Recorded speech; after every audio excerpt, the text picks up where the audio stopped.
With the modern age of the once gargantuan Marvel Cinematic Universe, one thing continuously proves itself as an inevitable fact. They will repeatedly undermine their most creatively outlandish projects and leave them in the dust, and that is precisely what has happened with 2026's Wonder Man.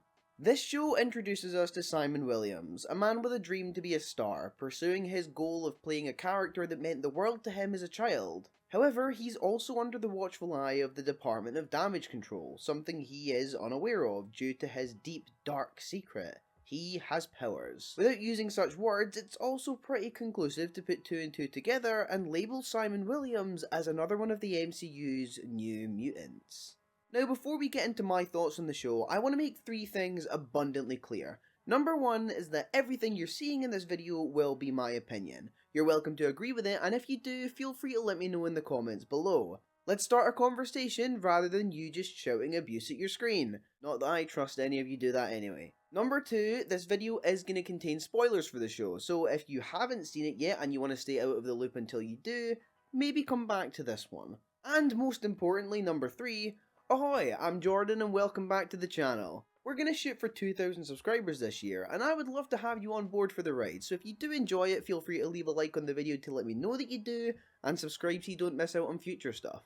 And with all of that out of the way, let me just say this. I fucking loved Wonder Man. No, better yet, I adored Wonder Man. There is a trend with my interest in the MCU that was less noticeable during the Infinity Saga and has since become more prevalent afterwards in the trailing project, and that is a love for character. And character is something that Wonder Man has in spades. Character is something that this thing oozes. I now have nothing but faith for Destin Daniel Cretton for his vision of Spider-Man in the upcoming Brand New Day, because this sort of character work right here is the thing that is going to make this film as memorable as I feel it's going to be now. I hope I'm not being too hyperbolic here when I say that this might genuinely be one of the most perfectly paced MCU shows out there. Like, I'm looking back through them here, and I really think that that might be true. It does sidestep into another narrative with episode 4, but not only do I think that helps it, I also think episode 4 is probably one of the best ones in the show. This is a super stylish show with an incredibly distinct vision for aesthetic. It feels remarkably different to what this saga has done up until now, because it is remarkably different to what the saga has done until now. The world feels lived in, but at the same time it doesn't feel like you're playing catch up in order to understand. You have Cleary, who's returning from Miss Marvel and Spider-Man No Way Home, but you don't need to know that because the show doesn't need you to know that. For the first time, we have a show that feels as though it was created by someone who knows how to structure an 8-episode format. I still would have preferred a little more, but I'm not willing to be picky, you know? If the MCU wants to be good for a little bit, I'll just snatch it at that chance. Wonder Man is remarkably void of pretty much any superhero action, and I can't get over how much I think the MCU actually needs more of that. Yes, I think we're at the stage where the superhero saga needs to get off its high horse every now and then. Wonder Man succeeds because it's a story about a man chasing fame who just happens to have superpowers. It deeply understands how to tackle and interpret the vision to deliver an inventive, well-crafted product that feels so conclusive while holding the door open for so much more. And that might be the pinnacle of my praise for the show. It's heartfelt and it's thoroughly character driven, and I've been begging the studio to go back to doing this sort of thing for so long. The show wants to take this man first, wonder second approach, and it enhances the experience to a degree that is sorely lacking with so much of what Marvel puts out nowadays. I love Simon as a character because he puts his talent as an actor first and he views his power as a curse, and that is something that admittedly has been done before and to varying degrees of quality, but I think this is the prime example of how to do it. The fact of the matter is, this show is not going to be everyone's cup of tea, and while I do respect that, again, opinions will be opinions, I do think we need to do our due diligence when it comes to wading through the inevitable shallow criticism to divide the genuine critiques that people have with the opinions from the people who have refused to engage and buy into what the show is selling them. I do genuinely wonder how the MCU would be received nowadays if every show was as creatively rich as this, because I know I've said it a couple of times in this video, but this genuinely has so much of what I feel this multiverse saga has been lacking. I know I've said before that one of the biggest issues with the multiverse saga and leading into Doomsday is a lack of build-up and too many products that don't feel like they're feeding into anything. But perhaps the real problem is a little more deep-rooted and I was wrong. Because maybe the real problem is that there is not enough as dense as Wonder Man to make me care about anything going into this big event. And me believing that we needed so much building into Doomsday, Wonder Man has made me realise that maybe we actually needed the opposite before we even got close to thinking about a Doomsday. You know, shock horror, Marvel Cinematic Universe is rushing this saga, who knew?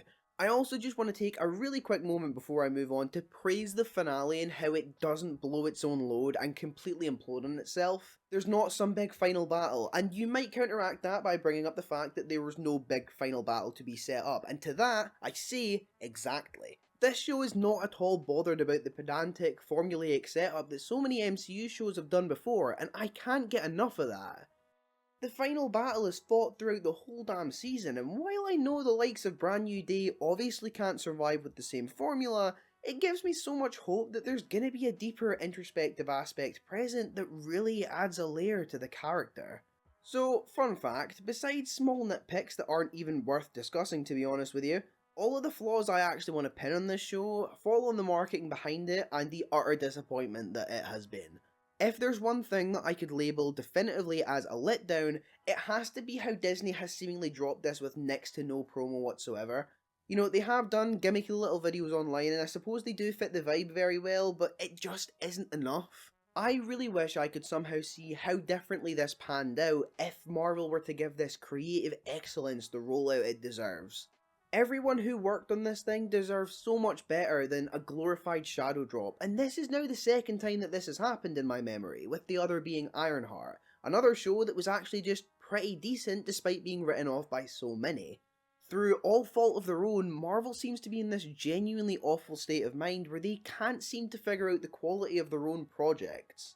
They shadow drop things like this and Ironheart, and it ends up actually being some of the better stuff that they're putting out.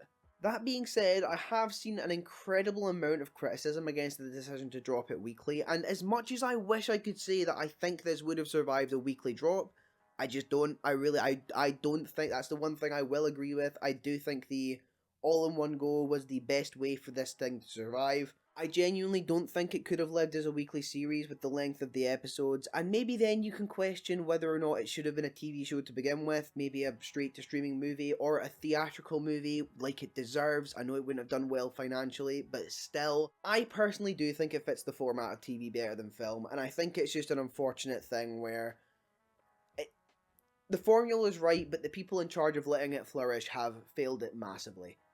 I do want to see him come back. I think the performance all around with Wonder Man was so engaging, so fun, so charismatic and charming that I want to see him back in whatever capacity we can have him in. And I do also think we will. I don't think that with the success that Wonder Man's seeing critically, I don't think they're going to let him ride off into the sunset. I don't think we've seen the last of Simon Williams. It does enough that I'd want to see a season 2, but at the very least I'd really love it if we start to see him just pop up as a consistent reoccurring character in other projects. I also do hope that one thing the MCU does going forward is promotes Wonder Man the film within the universe, sort of like how we had with Rogers the Musical during the likes of Hawkeye. I believe it was shown in, I want to say No Way Home. Was it briefly in No Way Home? It was somewhere else. It was Hawkeye and somewhere else. But I want to see more like that. I want to see that stuff like that can go such a long way in making the universe feel lived in again, which is something that I do think the MCU has lost a little. I'm going to say it. I think Wonder Man is one of the better MCU projects in general. And I think that if the TV side of things continues to be this level of creativity and this level of quality, and the movie side of things is able to tap into more of what Thunderbolts did right, then the MCU could be close. Not going to quite say it yet, but it could be close to being back. Let me know your thoughts in the comments below, whether you liked it or not. If you did enjoy the review, again, leave a like and subscribe so you don't miss out. Hopefully we can hit 2,000 subscribers this year. Scream 2 is my next video. It could be coming out tomorrow or the day after. It is like this close to being done. I'm just doing some touch-up stuff and I had to talk about this, so you got this as a bonus little thing. I hope you enjoyed it. But until next time, I'll be seeing you.